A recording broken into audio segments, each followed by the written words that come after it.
Welcome. I'm Harmony Slater, your host of the Finding Harmony podcast. Over the past 20 years, I've taught thousands of yoga teachers and students to explore the intersection between ancient wisdom and modern everyday life, using mind-body practices to heal, awaken, and manifest their dreams from the inside out. This podcast is a sanctuary for those feeling overwhelmed by life's challenges. Are you ready to jump in and discover how these challenges aren't actually in the way, but are the way to finding harmony? Let's invite the magic back in. Well, hello. Welcome back to the Finding Harmony podcast. Today, it's just you and me. And I want to talk to you about something that I've been sitting with for quite a while. I actually wrote an email about it a couple weeks back and got a lot of responses from the readers. And it's something that I haven't always had the language for, but I'm starting to develop it now. And I'm starting to look back on my life and see this thread running through it of everything that sort of has not just kept me stuck, because it's not really stuck, but that obstacle, right? Like in the introduction, I say the obstacle isn't in the way, it is the way. And so the things that we're trying to avoid the most are actually the things that are in our lives and in our path for our liberation. And so often what I see, the patterns I see showing up in spiritual communities, I mean in everybody, but we're specifically talking about spiritual communities today, and even that I've experienced throughout my life, because I've been involved in different spiritual communities since I was a child, is this idea of spiritual bypassing that I want to really look at and examine with you and start to talk about today.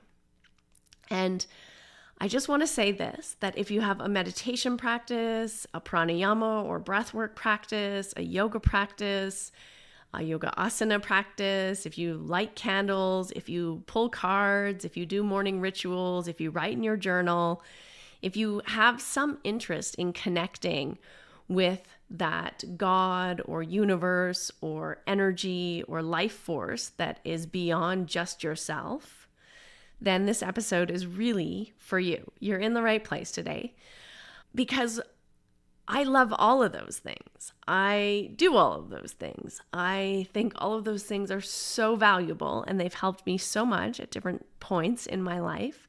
And so there's nothing wrong with these spiritual practices or self-care practices.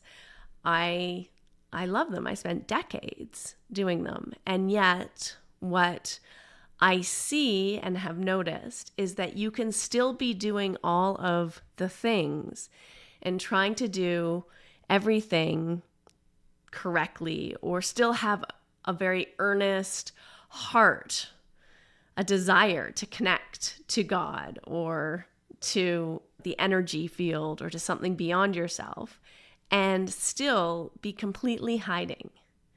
And that's what I've noticed. And for most of my life, I was incredibly good at being focused and being disciplined and determined and having all of my energy going into my spiritual practices, whether it was asana or pranayama or meditation or all three of them, plus journaling, plus reading spiritual texts, trying or doing the work, what I perceive to be the work of trying to get free, of enlightenment, of liberation.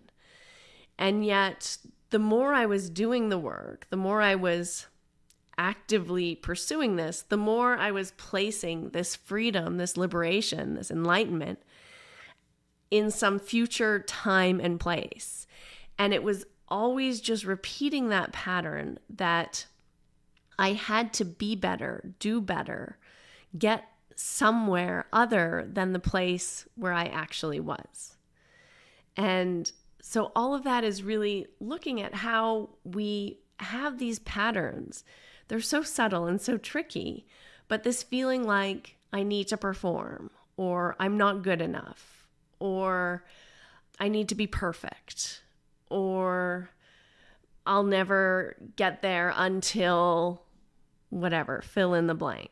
And for me, it was always really geared towards success and performance. These have very special places in my own wounded heart and self-image. And they seem like they're the medicine. They seem like if I'm successful enough, then, or when my performance is the best or good enough, or when I get that certification, then I'll be complete. I'll be free. I'll really understand what enlightenment is, or whatever that thing is that you're chasing. They feel like medicine, but really they're a mask. They're just masking the problem. And you get so busy in doing the work, working towards that thing, whatever it is, or performing, trying to improve your performance at the thing. And asana is a great example, yoga asana, because especially in Ashtanga yoga, there's so much energy directed towards perfecting poses. And I always like to ask students in a loving way, like, where are you going? Where are you going to get to?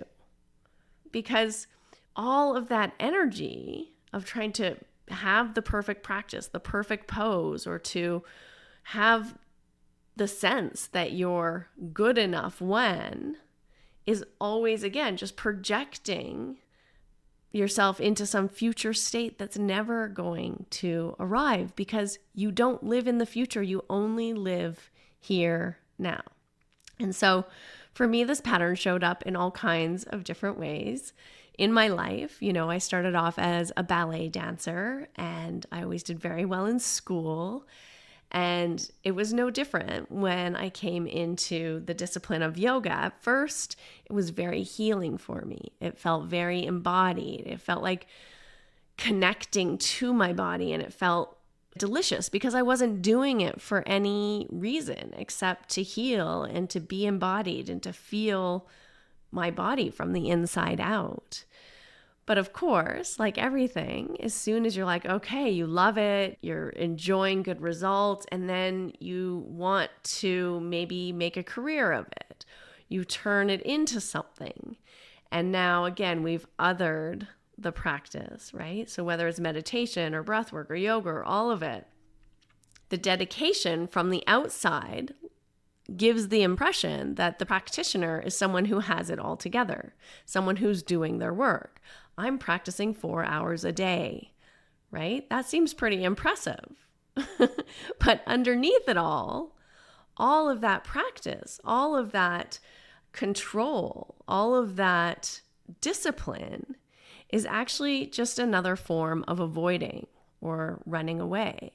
And in a weird way, you start to shrink your world so that you can control your environment, so that you can have the perfect practice or have the right conditions for yoga to arise spontaneously from within, or whatever it is that you think that getting to bed at 7 or 8 p.m. and not eating this food and not eating that food and waking up at 3 or 4 a.m. and not engaging in too much social activity, or deciding not to have children because that's complete chaos, or whatever it is that you're trying to control, right? Your world starts to shrink, and you're actually just getting further and further from yourself. You're running away from yourself. And that's also what I noticed. I think that's probably why Pattabhi Jois always said you should have children, because you have to face what it's like to be in true relationship with another human being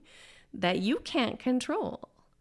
And so early on in my yoga practice, I didn't know these things. I genuinely didn't know about doing this deeper work. I really thought I was. I thought all of the discipline, all of the practice, all of those hours on the mat, all of the meditation in the meditation poses, the advanced asanas, the pranayama, the reading, the studying, the traveling, the meeting of different gurus and spiritual teachers, that all of it would culminate in self-acceptance, in self-love. And that the more I worked at it, the more I would learn to love myself, or could love myself, or accept myself.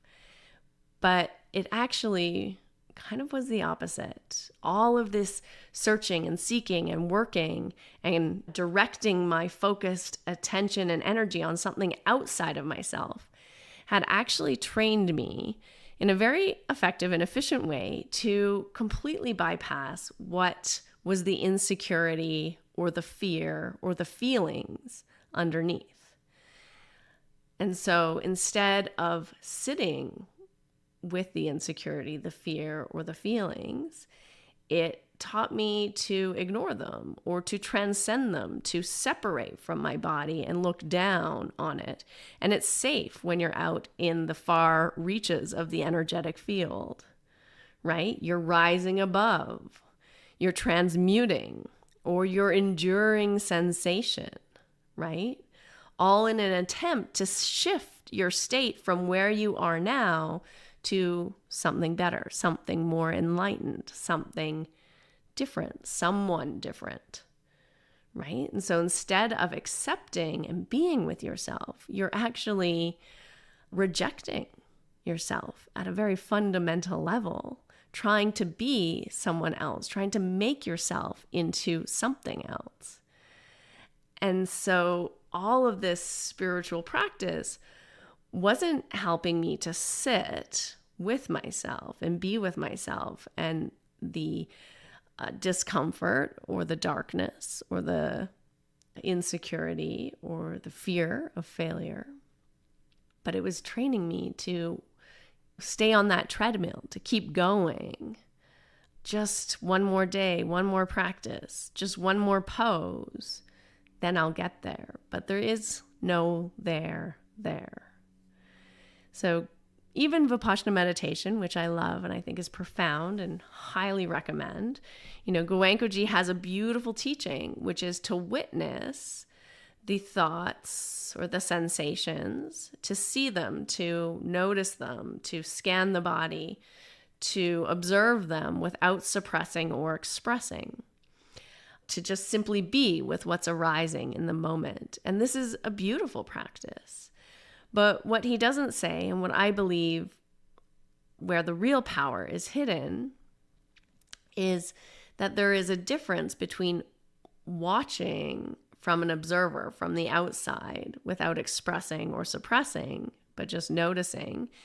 And that's sort of the first step, seeing how you're not your thoughts, seeing how everything arises and passes away, really understanding the nature of reality.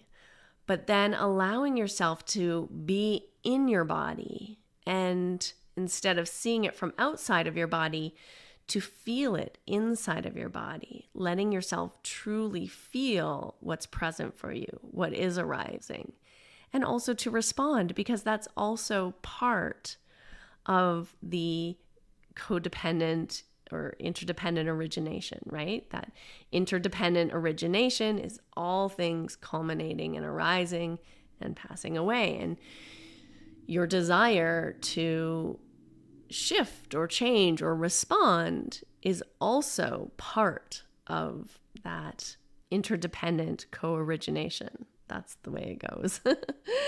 And so sometimes what happens when we're just watching everything from outside, we are practicing the cultivation of disassociation. When we start to feel and cultivate the awareness from deep inside, we start to cultivate listening with the whole body at another level. We start to develop what it means to be embodied and embodiment. And so that is the trend that I've noticed, not just in my own seeking and spiritual practice, but also in a lot of the patterns and trends and tendencies that I've noticed with other teachers and students, is there's a lot of dissociation. And there's quite a dysfunctional relationship that starts to develop with the body. And I can speak to this myself.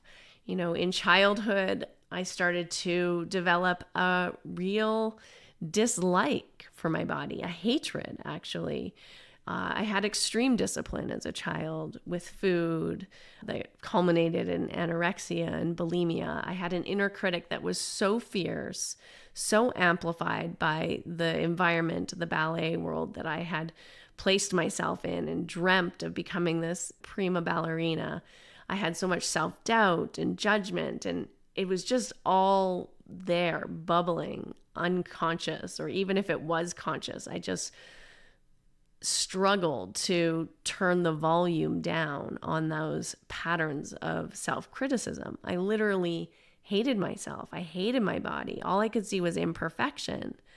I didn't like the way that I moved through the world. And all of that dislike, hate, criticism, self-criticism was just pushed down, hidden away. Constant, though, a perpetual stream of insecurity just running in the background like a program. And it didn't feel like I had installed it myself because I was quite young, actually. But I also didn't know how to turn it off. And, it wasn't even installed by my parents. It was just there. It was things I had picked up on. Maybe it's past lives or ancestral patterns, ancestral trauma. But I really didn't feel good in my own skin, in my body. And so I just want to pause there for a moment, because maybe if you're listening still, you have felt something familiar in my words. This idea that you have to earn okayness, that it's not your God-given right, that it's not your birthright, that you have to deserve ease and safety and comfort inside your own body, that you need to work out more or lift more weights or go for a run or practice 2 hours of yoga in order to feel okay, in order to feel at ease or to feel safe. And I just encourage you to kind of look at that pattern and that relationship with your body. I definitely understand it. It was a pattern of mine, and it ran a lot of my practices and my relationship to myself. And here's how spiritual bypassing works. So in case you haven't heard about spiritual bypassing before, you've heard about it and maybe you're kind of aware of what it means, but it's basically using your spiritual practice, your meditation, your prayer, your high vibe thinking, or ceremony, or yoga, or energy work, or whatever it is, to sidestep the actual emotional and psychological work of being with discomfort, of sitting with the real fears and anxieties and the real struggles of the world in order to create emotional state or a physical state of feeling good or feeling too exhausted to care about other things in your life. It looks like healing. It might even feel like healing because you've taught yourself how to change your emotional state or your psychological state so that you shift away and out of any, discomfort or dis-ease in your body or in your mind. You can feel genuinely lighter after a breathwork session or genuinely clearer after a yoga class, more expanded after ceremony. And those things are real. But if you're using the practices, these spiritual practices, as a tool to numb or to avoid what is truly there, what's still there for you, even if you're not looking at it, seeing it, feeling it, or addressing it, then you're not actually healing it, because you have to feel it in order to heal it. And so you're just numbing with a spiritual flavor. It's kind of a sneaky thing. Of course, the ego's very slippery. And also, it's a bit funny because you get a lot of social praise too, right? You look good, you look healthy, your body's fit. But at some level, you might start to sense that something isn't working. Something starts to fall apart eventually. And so even though you look evolved and you can do extraordinary things with your body, and maybe you can sit in a meditation pose for a long, long time, you look like someone who, isn't sweating the small stuff, who's risen above it all, who's transcended. But what's really happening underneath is that you're slowly, quietly shrinking your world. You're controlling everything in your environment. You're limiting the people that you're interacting with, the experiences that you're having. You're shutting down information. Anything you can't control, you're avoiding, so that you never have to be faced with the fact that the real work starts to happen when you realize that you're actually not in control. When you learn how to be resourceful enough to sit with that discomfort and with the anxiety or the fear or the sadness, the grief, the frustration, the unpleasant emotions that we continually try to avoid by being spiritual. And so this pattern, I noticed, also came with me when I really started focusing on building my business. It's all there, and it can show up in different ways. It's not just in spiritual practice that we do this, right? We disguise self-doubt as productivity.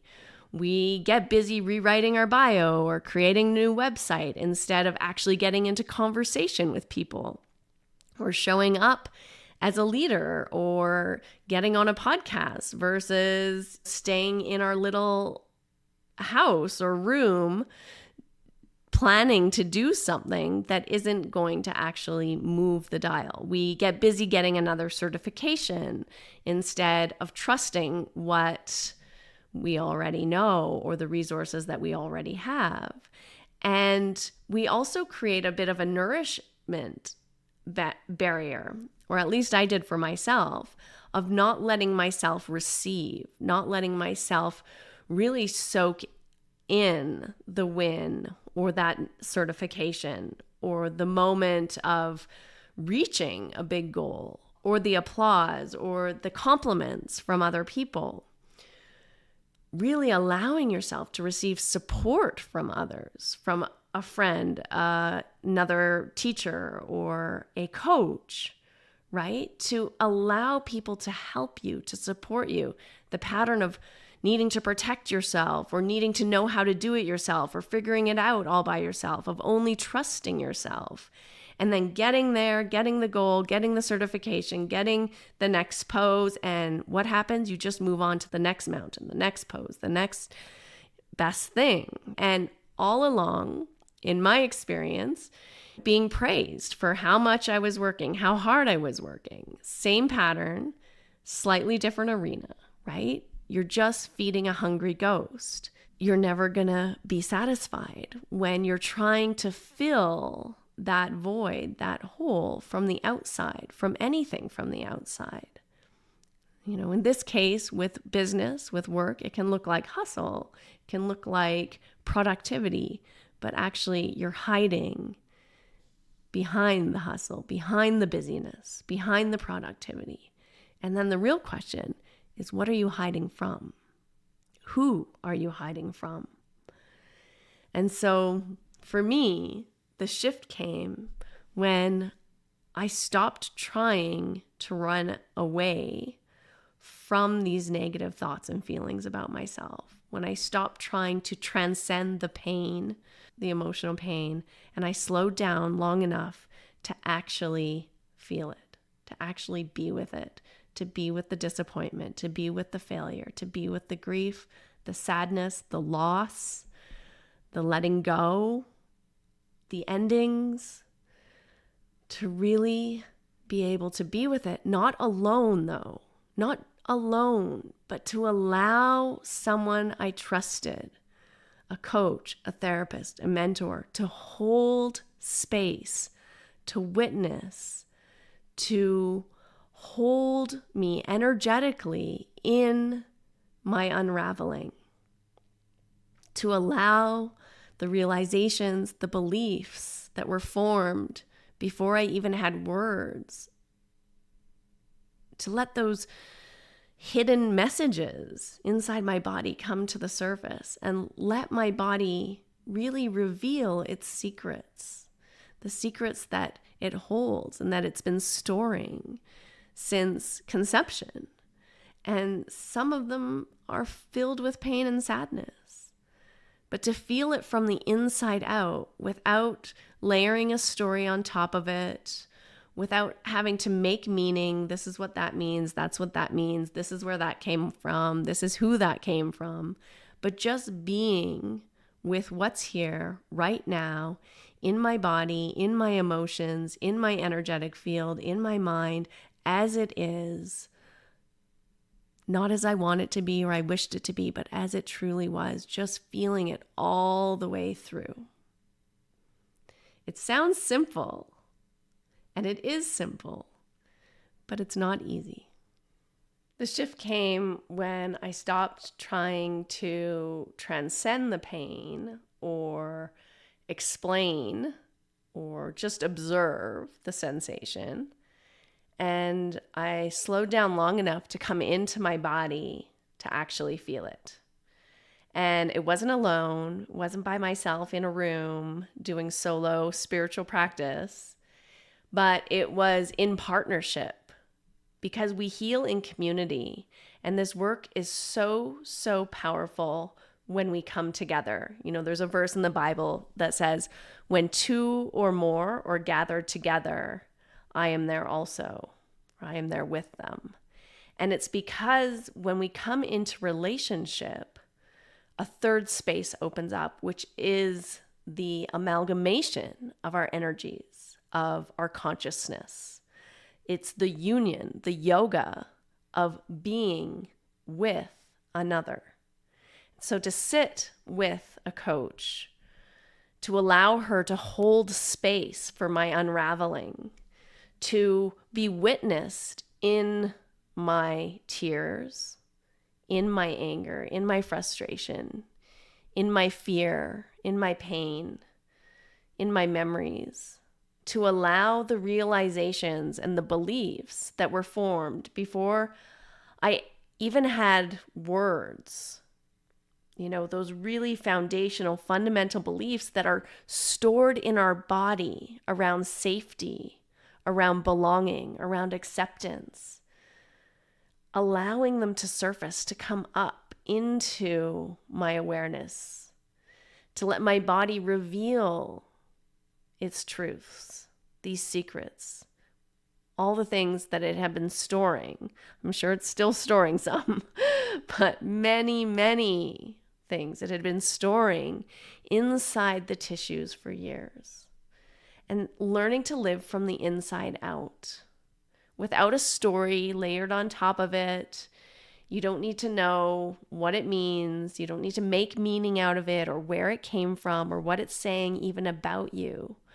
But just being with what's here right now in this space, being witnessed by another, held in safety, in true acceptance, in unconditional love and appreciation and allowance for whatever is to be without judgment, beyond right and wrong. And it sounds simple. It is simple, but it's not easy because it requires you to be really vulnerable. It requires you to get real with yourself, to be vulnerable with yourself, and to do that in the presence of someone else holding space so that you can actually reprogram your nervous system so that your nervous system has the experiential reality of it's safe to feel in the presence of another being. It's safe to cry. It's safe to be a mess. It doesn't mean anything about who I am. It's just what's arising right now from this particular moment, embodiment in time. And to be able to let yourself have that gift of being seen in your mess, in your discomfort, and not needing to regulate your way out of it, or rise above it or change it or make it go away. Just staying with what is truly present and genuinely feeling it. And through this process of being in relationship with a coach and having her see me, see my greatness when I couldn't see it in myself, to hold me in my mess and my insecurity and uncertainty, and to really just honor the being that I am, and to know my greatness with the mess, in the mess, and to hold that vision for myself and my life and this embodiment of this energy, this consciousness, this spirit now at this time, in this lifetime, without me needing to be any different, without having to change anything. Just having her hold the vision allowed me to see and embody that vision within my very selves, for myself. And it's so helpful. I still have this coach. I still work with her because we don't see ourselves clearly. And if I've learned anything through all of these years, through the body dysmorphia, through all of the yoga asana, it's that we do not see ourselves clearly. And the more we try to change ourselves and the more we try to do to make up for the lack that we're afraid to admit that we feel, the more unclear we're actually getting in the truth of who we really are. And here's what I've found to be true, is that your body is trying to speak to you. It is trying to create safety. It's always trying to support you. And at first it whispers. At first the messages are not loud. And if you don't listen to it, sometimes it does get a little bit louder through pain or through dis-ease. The dis-ease starts to not just be a feeling or an emotion. It starts to find a physical outlet. And for me, that looked like burnout. It looked like an autoimmune diagnosis where my body was, in the most literal way, turning against itself because I wasn't listening. I wasn't honoring my body as a sacred vessel, as a portal, as an organic, beautiful being that's created from the earth, that's rising up from the earth and will go back into the earth, that's being embodied by an infinite soul, an infinite spirit. I was not honoring this vessel. And so I really want you to hear this, because I've had whole periods of life where I didn't trust myself and I didn't listen to that deeper inner knowing. And it's a question that comes up a lot with yoga students is, how do I know when to push or when to listen, to lean back or lean in, to be committed and disciplined, or to be soft and relaxed or let myself sleep in, right? And we can talk ourselves in and out of all kinds of things, layering logic over what we're actually feeling. And it takes practice. It takes practice to slow down and feel and notice what you are actually feeling in your body from the perspective of your body, not the perspective of your mind. Moving beyond the mind. And sometimes when we think about moving beyond the mind, we think it's like out there somewhere in the galactic realms or the celestial heavens, right? Moving beyond the mind means getting out of the body. But what if moving beyond the mind actually means going into the body, to the depth of your being? Because the body doesn't lie, it tells the truth. And when you learn to actually listen to the body and its truth, without dressing it up in any kind of spiritual practice or wrapper, and not trying to bypass what is actually arising for you in the moment, then it changes how you relate to yourself, your relationship with yourself and your relationship with others. It changes how you make decisions, how you show up for yourself, for your family, for your students, for your clients. It tunes you into what is your soul calling. And you start to know what's yours, what's your energy, and what's not your energy. What is your material to work with, and what's being put on you from others. And it also opens up the possibility of allowing yourself to truly receive, to receive nourishment, to let it be so, so good. And I think we really struggle with this, is what happens if I don't have to work so hard? What happens if it's just so good? We fear that almost as much as we fear failure. What happens if it's just allowed to be beautiful and easy? And instead of feeling like we need to work hard to prove our worth, we can start to approach things from the perspective of, how can I let this be easy? What if this just is allowed to feel so good?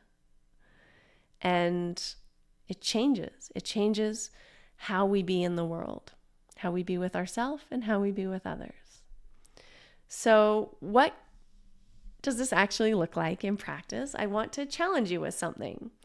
Next time you're thinking like, I got to get to work, I got to, do some pranayama or some breath work or some yoga or journaling or all of these spiritual self-care activities that we can get caught up in, I want you to pause for a moment and ask yourself, why am I doing this?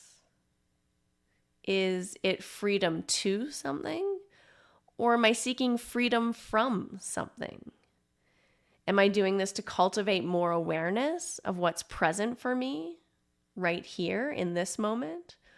Or am I trying to outrun something, some feeling, some thought, some experience? Am I trying to dissipate anxious energy so that I can just get through my day? And a beautiful question is, am I practicing from a sense of fear or from love? And there's really no wrong answer, but there's honest ones. And the more honest you get with yourself, the more transformation will happen. Because sometimes we do generally need to regulate, and sometimes we do need to dissipate anxious energy. And sometimes, we just need to outrun things, right? Sometimes we need to use the tools to find balance or a sense of self-worth. And that's not bypassing if you're doing it with awareness and with wisdom. But sometimes we get addicted to the work, to the practice, to the discipline, to feeling like I'm only good enough when I do X, Y, and Z. And I think many of us know that feeling. We're reaching for the practice like you would reach for any substance or habit that helps you to escape feeling the things you don't want to feel. And so often it happens when we're afraid to stop, when we're afraid to slow down. We think we'll get inundated or avalanche of emotion will catch up with us. And so my invitation for you is to do nothing. It's an interesting experiment. Do nothing. Sit still for 30 minutes, or you can move, but just really do nothing. Don't drink coffee or tea. Don't even necessarily people watch or analyze people or allow yourself to get distracted. You can look at nature. You can look at a wall. You can look at things in your room. But you don't have to accomplish anything. You're not writing, you're not journaling.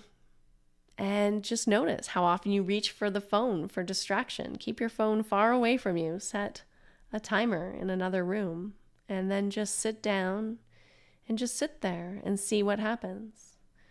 And notice what arises from the discomfort. How long can you literally allow yourself to sit there and do nothing?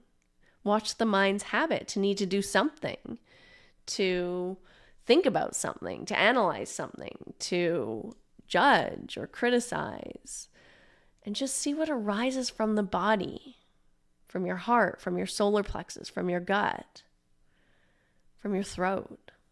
Notice where you feel sensation in your body and ask yourself, what is actually here? What is present right now? And be with yourself in your body, with your breath as it's moving in and out of the body.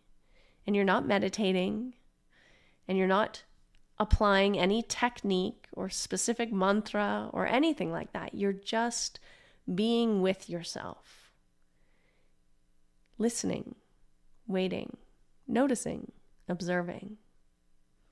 And do your best not to grasp at what you think should be there. And it's not about what you wish you felt or what you wish the experience was. Just be with what is actually present right here, right now, and welcome it. That's the work.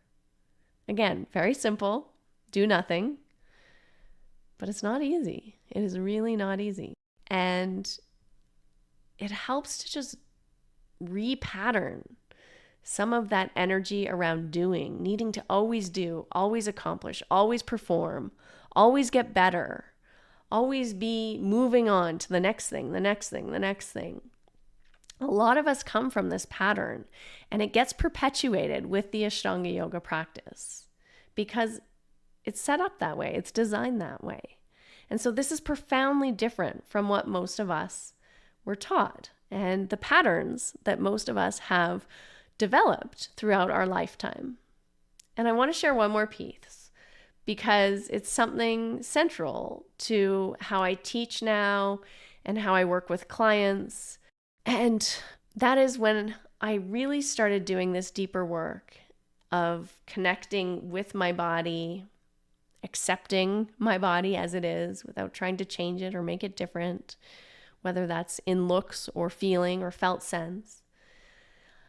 When I stopped trying to get anywhere or get somewhere, I just started seeing the world differently. I started seeing life as the path, life as the practice.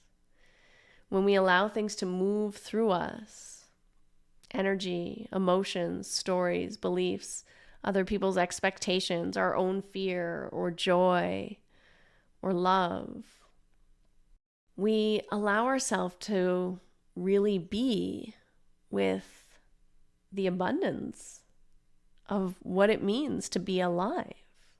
We become aware of so much more, and we start to feel it as a river moving through us rather than something to manage or control or dam up or stop. And we have a choice. We have a choice in what we want to channel. And there's a difference between wanting to control and direct versus choosing what is present, because choice arises out of being present in the now. We have to fully accept life as it is, the raw, unfiltered present moment. And then we can choose. We can make a choice. This presence, though, this choice requires us to be embodied, which means to feel from within our own body, not popping up into the mind, into the story, into analyzing what it means or what we think about it, but just staying in the deep sensation of it, feeling it all the way through, making peace with it, welcoming it, having a conversation with it, listening to it, discovering the wisdom that's there inside of yourself. And this is where real transformation lives. It doesn't happen at another retreat or in another certification or traveling to India or Mysore or working with this teacher or that teacher, higher level of practice or a different technique, a different type of yoga or a specific type of breath work or pranayama. It happens when we have this willingness to be here now, to slow down and to feel what's present, to drop into our feeling state without story, the true, pure, raw sensation of it, and to listen to what arises from that space and that place. So if you've made it all the way to the end of this episode, then I want to say something to you specifically since you're still here. If any part of this resonated with you, whether it's the bypassing, the discipline, the needing to earn the right to feel okay, or not quite letting yourself receive, not feeling safe to receive or to be seen, then I really truly want to let you know you are not broken and there's nothing wrong with you. You've developed some great strategies and patterns that have helped to keep you safe throughout your life, and they've made sense within the context of your life. And you also don't have to continue running those patterns and programs. And also, you can never truly outrun yourself anyway. You are always there.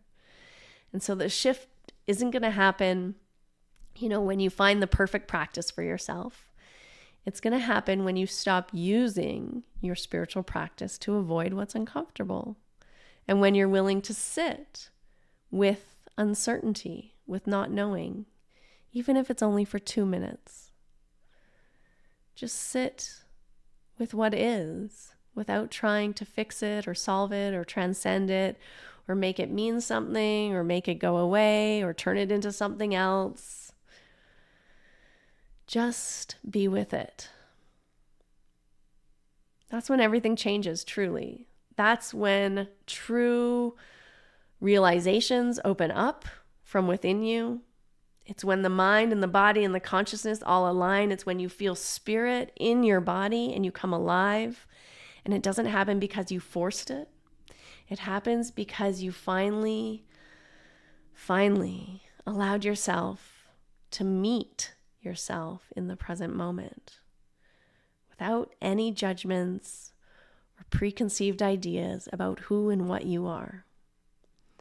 And so if this work is calling to you, if you feel like there's a next step along your path that you're excited and encouraged to explore, then I would love to hear from you. This is exactly how I work with my clients. We go into the places that we often bypass, into the feelings, the unconscious, the body, through breath, through awareness, through sensation, beyond story, beyond the mind, deep into the present moment, and slowly, safely into your own body, your own embodiment, and actually feel what's there for you and learn to listen to its language, listen to its messages, its memories, what it's holding. Not to fix them. You don't need to be fixed. You are not broken. But to just feel what is arising, what's there. And like little children, what starts to surface, it just wants to be seen and acknowledged and loved. And from that place, everything starts to shift. Everything starts to come into alignment, and you feel what true alignment is. And so if you want to know more about how I work with people and what working with me would look like, then just send me a message on Instagram at Harmony Slater Official. You're also welcome to send me an email or check out my website, harmonyslater.com. I would love to have a conversation with you and see if it would be a good fit, if this work would be a good fit for you. And so I hope that you found some inspiration from these stories and this episode. And until next week, continue to take good care of yourself. Try out that do nothing exercise and be with yourself as is, as you are, because you are a precious being of light who's here to elevate consciousness on the planet and be a beacon of love for all the beautiful souls that you come into contact with, for everyone you meet each and every day. I love you. If you haven't heard it today, I'm letting you know. And I can't wait to connect with you next week. Thanks for listening. That's it. We've concluded another episode of the Finding Harmony podcast. I just want to thank you so much for doing the work that changes the world, starting with yourself. It truly does make a huge difference. Please make sure you have your automatic downloads turned on wherever you listen so you don't miss any of the upcoming episodes. I have so much more magic I can't wait to share with you. Lastly, if you're on Instagram, I love connecting and hearing from you. So come on over and say hello at Finding Harmony Podcast. And you can also come say hello to me personally at Harmony Slater Official. Thank you again for being here. I cannot wait to share more with you in our next episode.